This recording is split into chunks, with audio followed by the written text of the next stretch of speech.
Hey guys, I hope you had a wonderful holiday. So 2015 is just around the corner. Tomorrow is New Year's Eve and 2014 is basically over. So I thought that I was going to do a favorites video of all the books I've read this year that I really enjoyed, and this is my top 15 books of 2014.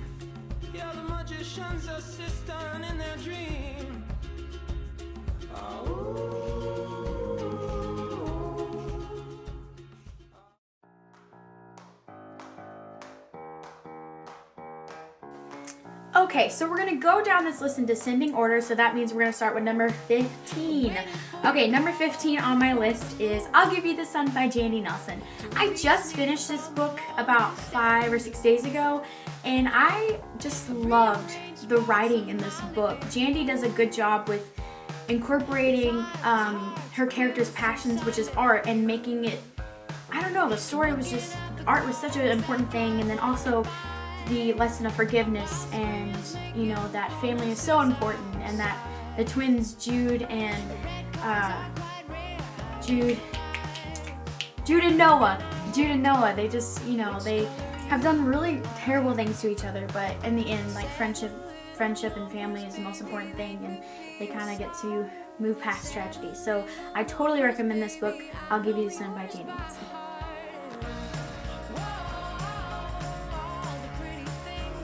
Number 14 was We Were Liars by E. Lockhart. This story really surprised me how much I enjoyed it. As I was reading it, I was kind of like, okay, this is boring.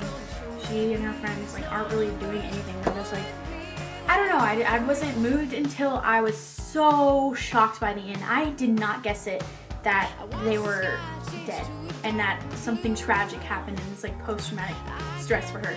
It was like, I was reading it in class, and I remember going,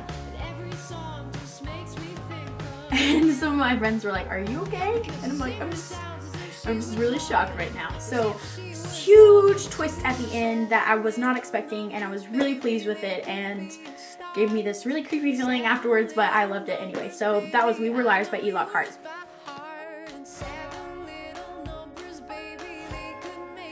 Number 13 on my list is 4 by Veronica Roth. Now this was a collection of stories from 4's point of view.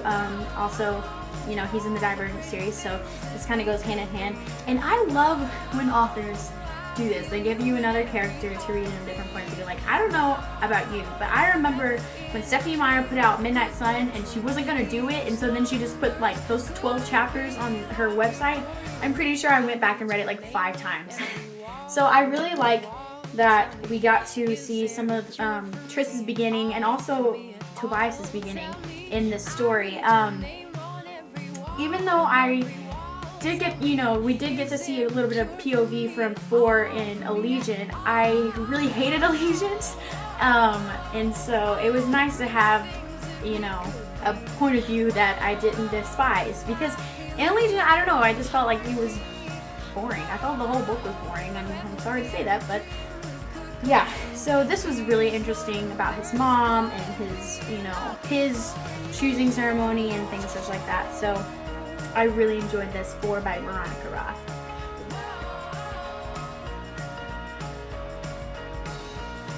Number 12 on my list is Landline by Rainbow Rowell. Obviously, I had already done book talk for this book. I loved it.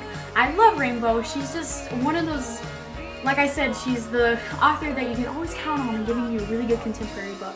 And I really was glad that I read it around Christmas time. It was a good story about, you know, believing in love and believing in kind of marriage and, you know, not giving up. And so I just really liked how the magic was incorporated with this story. And Rainbow Rowell, you're awesome. And she's going to be on my list a little bit later, a couple of times actually, so we're not done with you. Number 11 on my list is Panic by Lauren Oliver. This was the first book I read by Lauren Oliver. I know she has another book that's popular, and I can't think of it right now, but I haven't read it yet. And I was just so impressed by Lauren Oliver's writing, and now I follow her on Twitter and just like creep her, like, you know, stalk her a little bit. But I loved Panic, and I loved the games, and it was really frightening and really scary, and like, oh my gosh, I would I don't know if I would be in the games to win a bunch of money, but like crossing the rope blindfolded and things like that, people becoming paralyzed, people dying. Wow. And the character, just a lot of twists and turns from the friends and love, and you know, she finally at the end was so powerful when she like pets the tiger, like places her hand on the tiger, and I was just like, wow.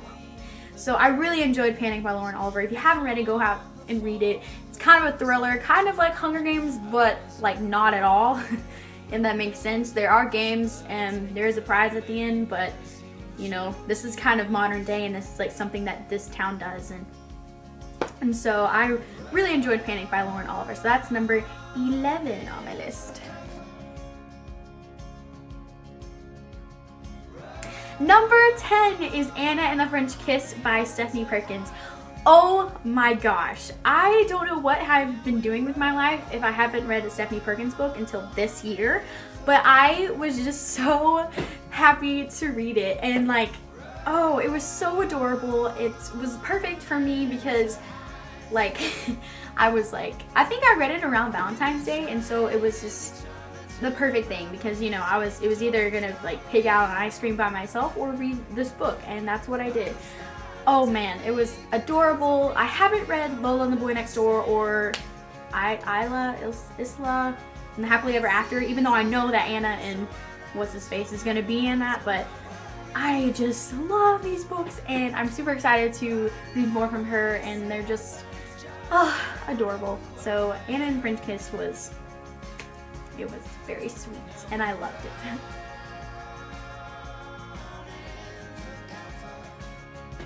Number 9 on my list is Rebel Belle by Rachel Hawkins. I love this book. I was really surprised by how like awesome and kick butt it was. It was like I was watching The Avengers but reading it, and it was a girl, and like she was like a beauty queen but like cooler. So I love that Harper, you know, kind of is like really awkward about being a paladin at first, and then, you know, then she has to protect David Stark, who's like kind of her arch nemesis, but then you can definitely tell there's some budding romance, and I'm super excited about that. And I didn't know that it was going to be like a trilogy or a series. I don't know how many books it's going to be, but I didn't know. I thought it was a standalone, and so at the end when there's like they all grabbed hands, and then it was like, what? And then as soon as I finished it, I was like, there better be another one. So there's gonna be another one. I don't know when it's gonna come out, but I really, really enjoyed this book. Really loved, you know, how funny Harper was and how twisted and crazy her life gets, and oh, it was so cute, and like really, really like she's like I think she can hang in there with Katniss, especially with all her super cool powers. So she's pretty awesome.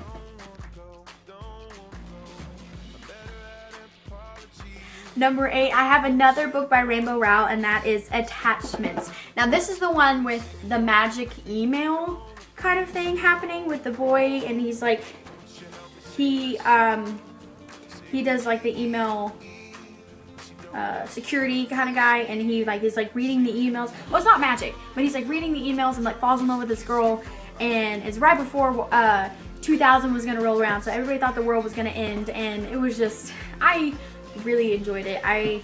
Like I said, Rainbow was always, she always knows how to put out a good book. So yeah, I really enjoyed Attachments. I think in my rainbow ranking, I think Fangirl's my number 1, and then maybe Attachments, and then Eleanor Park, and then Landline. But I mean, all of them are like pretty solid books, but I don't know, you can't really rank them because they're all so good. But I know Fangirl's my number 1, and then I really liked Attachments too. So Rainbow, very nice.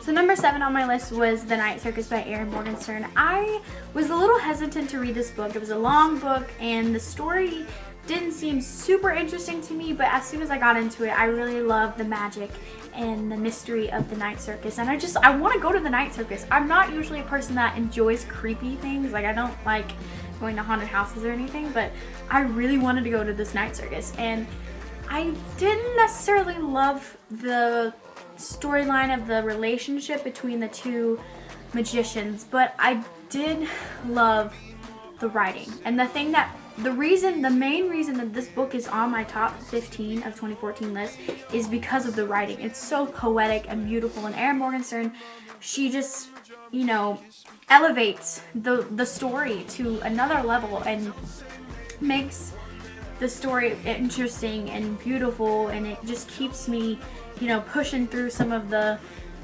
slower points in the book, because her description and detail is just, she's one of the most poetic writers I've ever read. Probably the prettiest book I've ever read in my life. Not necessarily my favorite book, but I just was really impressed with the writing. So number 7 on my list is The Night Circus by Erin Morgenstern. Go read it if you're interested in magic and kind of poetic stories. It's beautiful.